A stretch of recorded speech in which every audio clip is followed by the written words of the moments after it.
Hi everyone, अस्सलाम वालेकुम, नमस्ते, सत श्री अकाल। Welcome back to another video. कैसे आप लोग? I hope you all are doing great. मैं भी बिल्कुल ठीक हूँ, एकदम बढ़िया। सो दोस्तों, आज हम वीडियो देखने जा रहे हैं। ये वीडियो बहुत ही ज़्यादा इंटरेस्टिंग होने वाला है।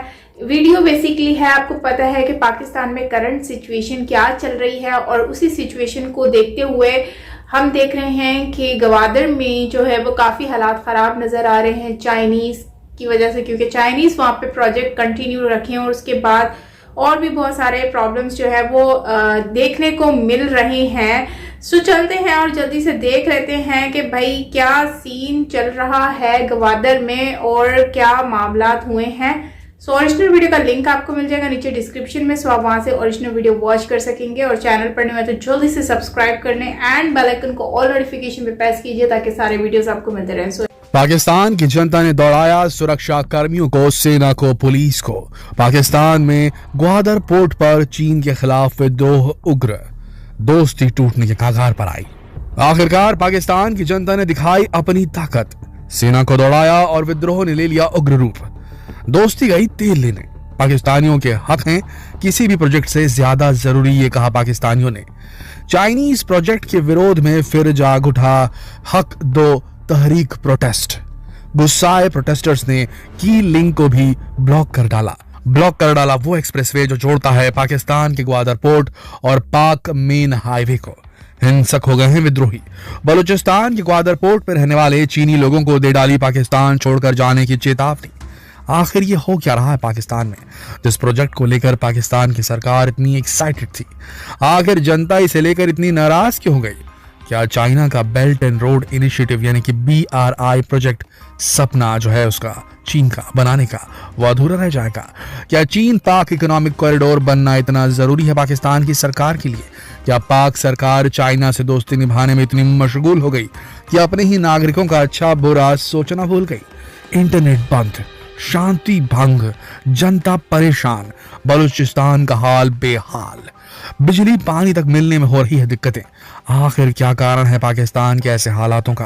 क्यों हो रहा है ये प्रोटेस्ट पाकिस्तान में? क्यों भड़के हुए हैं आम पाकिस्तानी लोग सरकार के खिलाफ, चीनियों के खिलाफ? क्या नतीजा हुआ इस उग्र प्रदर्शन का? क्या वाकई लग गई है धारा 144 ग्वादर पोर्ट में?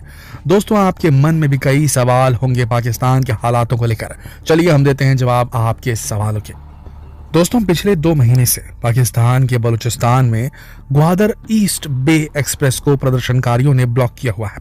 यह एक्सप्रेसवे ग्वादर पोर्ट को पाकिस्तान के मेन हाईवे नेटवर्क से भी जोड़ता है। Gwadar port city China Pakistan economic corridor यानी CPEC का सबसे जरूरी हिस्सा है। पाकिस्तानी प्रोटेस्टर्स जो मौलाना हिदायतुर रहमान के नेतृत्व में चल रहे हक दो तहरीक मूवमेंट का हिस्सा है, वो ग्वादर पोर्ट के एंट्रेंस पर भी धरना दिए बैठे हैं। ये लोग किस बात के लिए प्रदर्शन कर रहे हैं वो भी आपको बताते हैं। दोस्तों, ये लोग ग्वादर के पास वाले समंदर के गहरे पानी में इल्लीगल मछली पकड़ने पर कानूनी कार्रवाई चाहते हैं, यानी इल्लीगल डीप सी ट्रॉलिंग को रोकने के लिए विरोध कर रहे हैं, जिसकी वजह से यहाँ के लोकल फिशरमैन्स की, लोकल मछुआरों की रोजी रोटी पर आ गई है। उनकी आजीविका पर बहुत बुरा असर पड़ रहा है। उनकी कुछ डिमांड्स और भी हैं। इनकी दूसरी डिमांड से अननेसेसरी सिक्योरिटी चेक पॉइंट्स की संख्या को कम किया जाए। इनकी तीसरी डिमांड है कि ईरान के साथ जो इनफॉर्मल बॉर्डर ट्रेडिंग पर रिस्ट्रिक्शन लगाए हैं उनमें थोड़ी ढील दी जाए और पाक और ईरान की सीमा को व्यापार के लिए पूरी तरह खोल दिया जाए। इन्हीं डिमांड्स के साथ इनकी एक डिमांड बेटर एजुकेशन और इलेक्ट्रिसिटी को लेकर भी है। दोस्तों, ये मुद्दा डायरेक्टली CPEC से जुड़ा नहीं है, लेकिन बलूचिस्तान प्रांत के लोगों का कहना है कि इन्हें इस विकास का वह नतीजा नहीं मिल रहा है जो CPEC और इससे जुड़े बाकी प्रोजेक्ट से मिलने वाला था, जिसके लिए कभी दावे किए गए थे। उल्टा इन्हें तो नुकसान उठाना पड़ रहा है। यहाँ के रेसिडेंट्स का कहना है कि विकास इनकी समस्याओं का अहम हिस्सा बन चुका है। दोस्तों, द प्रिंट की एक खबर के अनुसार जब CPEC अपनी प्रिपरेशन स्टेज पर था, तब ग्वादर के एक लोकल लीडर ने बयान दिया था कि अगर इस विकास का और CPEC के प्रोजेक्ट का ये मतलब है कि उनके मछुआरे हमारे फिश स्टॉक्स का ज्यादातर हिस्सा हड़प जाएंगे, तो हमें चाइना से कोई भी इन्वेस्टमेंट या कोई भी असिस्टेंस और किसी भी तरह की कोई मदद नहीं चाहिए। दोस्तों, इन विद्रोहियों का प्रदर्शन यूं तो उग्र रूप ले रहा है, हिंसक हो रहा है, जिसका हम भी समर्थन नहीं करते, लेकिन अगर बात की जाए इनकी डिमांड्स की तो काफी हद तक जायज है। क्योंकि एक बार चाइनीज कौंसल जनरल ली बीजीन ने यह कहा था कि जब बात फिशरीज की आती है तो तुम्हारे पास यानी पाकिस्तान के पास अच्छे खासे रिसोर्सेस हैं, रिच रिसोर्सेस हैं, और पाकिस्तान के फिशिंग सेक्टर में इन्वेस्ट करने में चाइना के इन्वेस्टर्स बहुत दिलचस्पी रखते हैं। लेकिन यहाँ के रेसिडेंट्स को और फिशरमैन्स को ऐसा कोई इन्वेस्टमेंट कभी नहीं चाहिए था। मगर पाकिस्तान की सरकार तो शायद अपने नागरिकों से ज़्यादा प्यारी है चीन के साथ अपनी दोस्ती। उसका सबूत देते हैं पाकिस्तान के सी फूड एक्सपोर्ट्स के बढ़े हुए आंकड़े। पाकिस्तान से चाइना को जो सी फूड एक्सपोर्ट किया जाता है और जनवरी 2022 से सितंबर 2022 तक 141.57 मिलियन डॉलर तक पहुंच गया, और पिछले साल के मुकाबले ये 34% का उछाल था। ये कोई नया मुद्दा नहीं दोस्तों, बल्कि एक साल पहले भी ये मूवमेंट चलाया गया था। उस समय इमरान खान की सरकार थी। उन्होंने इस प्रोटेस्ट की डिमांड को जायज बताते हुए ये वादा किया था कि सरकार इन मांगों को पूरा करेगी। केवल वादा नहीं किया था, बल्कि लिखित में बलूचिस्तान की सरकार को इन मांगों पर कार्रवाई करने का आदेश दिया था। उसके बाद ये प्रोटेस्ट खत्म कर दिया गया था, लेकिन जब उन मांगों पर एक साल तक भी कोई कार्रवाई नहीं की गई, तब हक दो तहरीक मूवमेंट फिर से शुरू हो गया। फिर से प्रोटेस्ट कर दिया गया और सीपीसी के काम में रुकावट डालनी शुरू कर दी गई। यहाँ तक कि सरेआम चाइनीज सिटीजन्स को ग्वादर छोड़कर चले जाने की चेतावनी तक दे डाली गई। प्रदर्शनकारियों ने ग्वादर में पाकिस्तान की सत्ता प्रतिष्ठान को उड़ाने की धमकी दे डाली। द बलूचिस्तान रिपोर्ट्स की माने तो पिछले महीने यहाँ के लोगों में और सुरक्षा कर्मियों में कई झड़पें भी हुई। उसके बाद एक दिन कुछ HDT कार्यकर्ताओं को अरेस्ट कर लिया गया। बस फिर क्या था, भड़के हुए विद्रोहियों को और गुस्साया और प्रदर्शन ने हिंसक रूप ले लिया। फिर 28 दिसंबर को विरोधियों और सुरक्षा बलों के बीच हाथापाई, गोलाबारी और लाठीचार्ज हुए, जिसमें बहुत से लोग भी घायल हो गए और एक पुलिस कांस्टेबल की भी दुखद मौत हो गई। पाकिस्तान की पुलिस का कहना है कि हाशमी चौक, वहाँ एक इलाका हाशमी चौक पर हो रही हिंसा के बीच ही उस पुलिस कांस्टेबल की गोली मारकर हत्या कर दी गई। फिर पुलिस ने इस विरोध प्रदर्शन का नेतृत्व कर रहे HDT लीडर मौलाना हिदायतुर रहमान के खिलाफ हत्या का मामला दर्ज कर दिया। इस मौत के बाद ये तो तय था कि भड़काऊ प्रदर्शन को काबू में नहीं किया जा सकता था। इसके ऊपर काबू पाने के लिए पुलिस ने एंटी टेररिज्म एक्ट के तहत 80 से ज्यादा लोगों को गिरफ्तार कर लिया और 34 लोगों के खिलाफ मामले दर्ज कर दिए। तो उसके बाद बलूचिस्तान सरकार ने यहाँ लगा दी धारा 144। इसके अंतर्गत अब बलूचिस्तान में रैली, धरने, 5 से ज्यादा लोगों का सार्वजनिक जमावड़ा और किसी भी हथियार का प्रदर्शन करना प्रतिबंधित है। अब यहाँ कराची से आने जाने वाले रास्ते भी बंद कर दिए गए हैं। इंटरनेट और कम्युनिकेशन सर्विसेज बंद हैं, क्योंकि रोड्स भी बहुत समय से ब्लॉक्ड हैं। दोस्तों, आपको खबर भी देते चले कि 2021 में भी पाकिस्तान में हुए टेरर अटैक्स में चाइनीज नेशनल्स को निशाना बनाया गया था। इसी में जुलाई 2021 में हुआ एक बॉम्ब अटैक भी शामिल था, जिसमें 9 चाइनीज वर्कर्स की मौत भी हो गई थी। ये workers Dasu hydro power project site तक जाने वाली बस में सवार थे।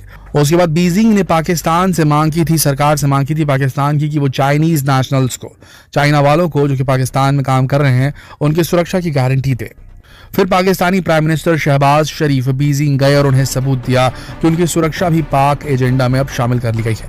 दोस्तों, मौलाना हिदायतुर रहमान ने एक बार ये कसम खाई थी कि अगर ग्वादर के पास जो सी है, यानी कि जो समंदर है, उसे चाइना ने अपने CPC के तहत टेक ओवर करने की कोशिश की तो CPE से जुड़े सभी प्रोजेक्ट को बंद करवा देंगे। उनका कहना है कि वो लोग केवल अपने बेसिक राइट्स की मांग कर रहे हैं, इससे ज्यादा कुछ नहीं। आपको क्या लगता है, क्या पाकिस्तान अब चीन पर भारी पड़ने वाला है? क्या ये लोग जो अपने हक के लिए लड़ रहे हैं, ये इतनी आसानी से चुप नहीं बैठेंगे? क्या पाकिस्तान की सरकार को इनकी मांगे पूरी कर देनी चाहिए? लेकिन सबसे बड़ा सवाल, क्या पाकिस्तान की सरकार बलूचिस्तान के लोगों की बात मानेगी? क्योंकि अगर नहीं मानती है तो हम सब जानते हैं कि बलूचिस्तान पाकिस्तान से अलग भी हो सकता है। ये कई दिनों से विरोध चल रहा है, एक अलग राष्ट्र की मांग वहां पर चल रही है। बलूची लोग नहीं चाहते पाकिस्तान के साथ मिलकर रहना, और अगर ये विवाद बढ़ा तो पाकिस्तान के टुकड़े हो जाएंगे, एक और बार विभाजन हो जाएगा पाकिस्तान का। क्या बोलती पब्लिक, क्या लगता है आपको, क्या वाकई में बलूचिस्तान जल्द पाकिस्तान से अलग होने वाला है? क्या बड़ा झटका लगने वाला है बेल्ट एंड रोड परियोजना को चीन की? आपके क्या विचार हैं कमेंट सेक्शन में लिखकर जरूर बताएं, और जितना हो सके इस वीडियो को शेयर करें फेसबुक पर, व्हाट्सएप पर, यूट्यूब पर। धन्यवाद।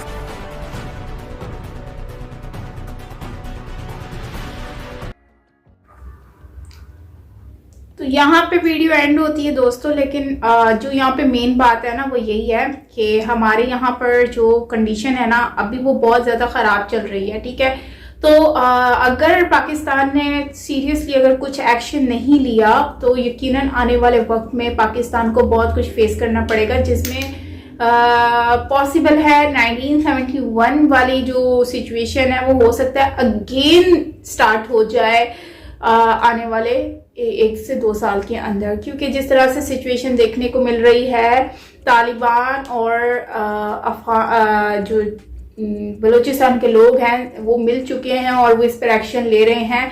और उसके साथ साथ देखें तो फिर भारत जो है भारत तो वैसे ही पाकिस्तान को सपोर्ट नहीं कर रहा है इस वक्त, तो यकीनन आने वाले वक्त में पाकिस्तान को बहुत सारी फेस करनी पड़ेंगी चीज़ें और शायद हो सकता है 71 दोबारा से रिपीट हो जाए इतिहास और बांग्लादेश जैसे पाकिस्तान से अलग हुआ वैसे ही जो है बलूचिस्तान भी हो सकता है कि पाकिस्तान से अलग हो जाए।